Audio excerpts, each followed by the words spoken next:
What's up everyone, it's hamcheese3333 coming at you with the new Infected Zombies map from the Ascendance DLC. Only played like 2 games I think, and just decided to whip up this video right quick to let you guys all know what it's like. The map is pretty legit and pretty fun.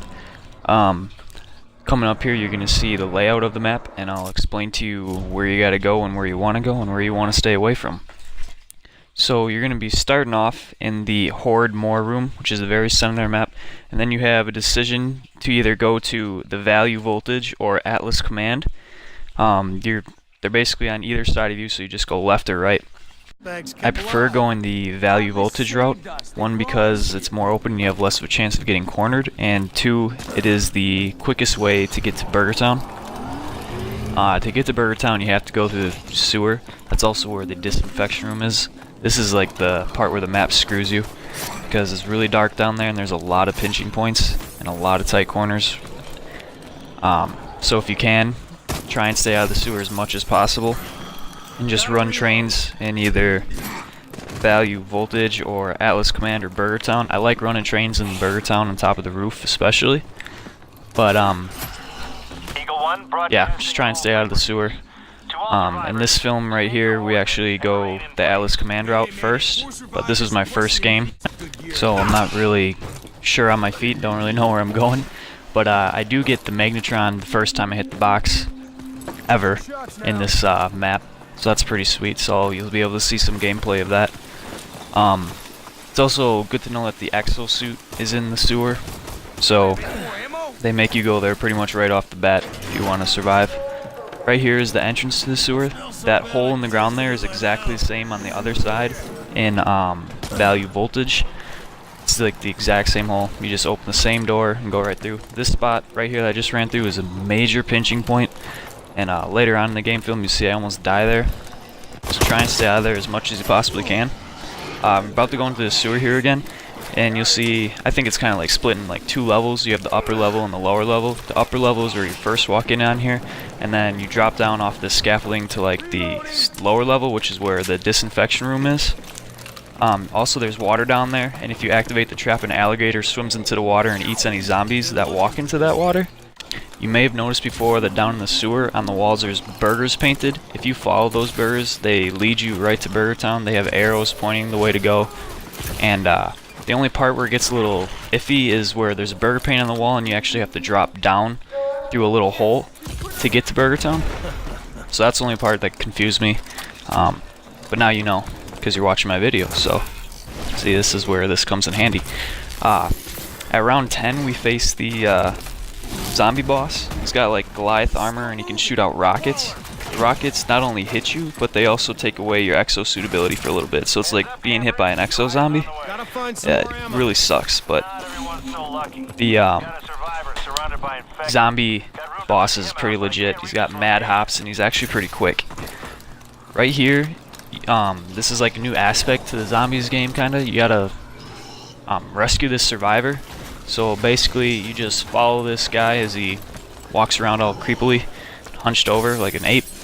You just walk him to where his pickup zone is, and the zombies will come at him and try and hit him, but they also come at you too, so you gotta try and protect yourself and not die while you're also trying to save him.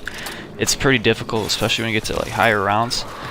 And right here you see the flare. That's where the helicopter will fly in and then drop down a little rope ladder, and then the guy climbs on the rope ladder and flies off. Probably wondering what's the point in saving this guy.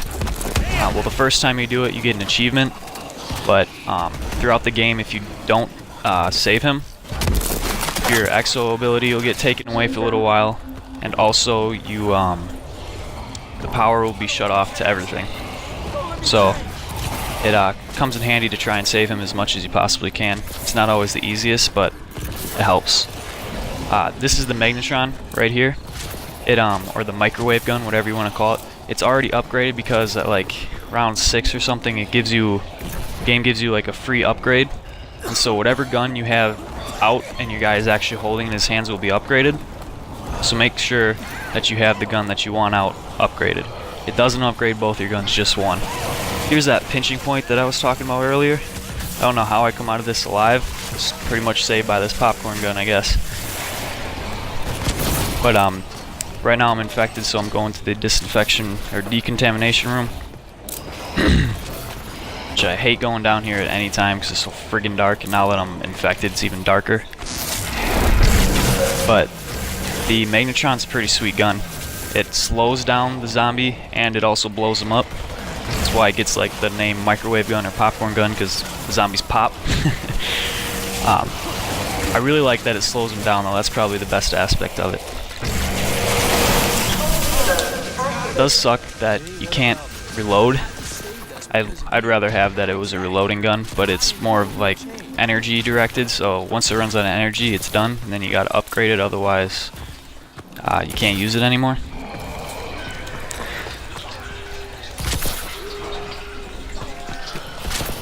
I didn't really notice if there's dogs around at all, which is kind of disappointing because we always like your dogs around. You get your free full reload, but I guess it is what it is in this map. Pretty soon here we're gonna have the Exo zombie boss coming up, and I'm not really sure where he like spawns in. I think it's just random, or it's like close to your vicinity wherever you are, because I'm outside here and he spawns right over in this corner. And then another time I was like in a building and he spawned right behind me.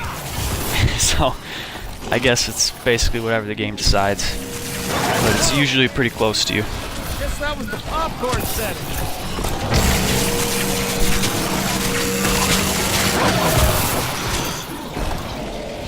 Oh damn! Left him. All right. Now this is the opposite side of where we first went to in the beginning of this game. This is the value voltage side, and we first went to the Alice command. I like this side better because, like I said before, it's more open. There's no ceiling or rope to knock you down, which on the Alice command side there is. Here's a zombie boss and his freaking exo rockets, which suck. You don't get to see me kill him, but I do eventually. It takes a little while, not too long, because my video cuts out right about here. But yeah, that's the boss. He's got Goliath armor on. He's got like this big old hammer staff looking thing, and he shoots those rockets, and he's fast and he can jump, so it's pretty legit. And this is the Atlas command side. Right above my head, if you can't see that, there's the ropes. Those really suck for trying to jump off of this thing because they knock you down, and then yeah, I don't know, sometimes it's knocked me right into zombies and I've died, so not a big fan of that. This gameplay is from a little later on. I was playing online, and this is when we got to round 26 with 4 people. This is that hole I was talking about before with the burgetown. You gotta go down that hole, otherwise you won't make it there. And then here's burgetown, entering into it right now. That burger right up there's a ladder, and I was sitting on it earlier, and the zombies can't hit you for like a few seconds, but then eventually I fell off. So I'm not sure if that's a glitch yet or not. I'm hoping it is. I gotta try it out more and to find out, so I'll let you know. Up on that roof, there's a little button over in this corner where my guy's at kind of now. If you hit that button, then like an airdrop comes in and kills all the zombies around you, and it's awesome. It's a really clutch thing to have. If you saw how the Burgertown was getting filled up with all that toxic gas, if you don't leave, you will die, and if you get hit by any of the gas, you get infected. So it kind of forces you out of Burgertown, so you can't really run a train in camp.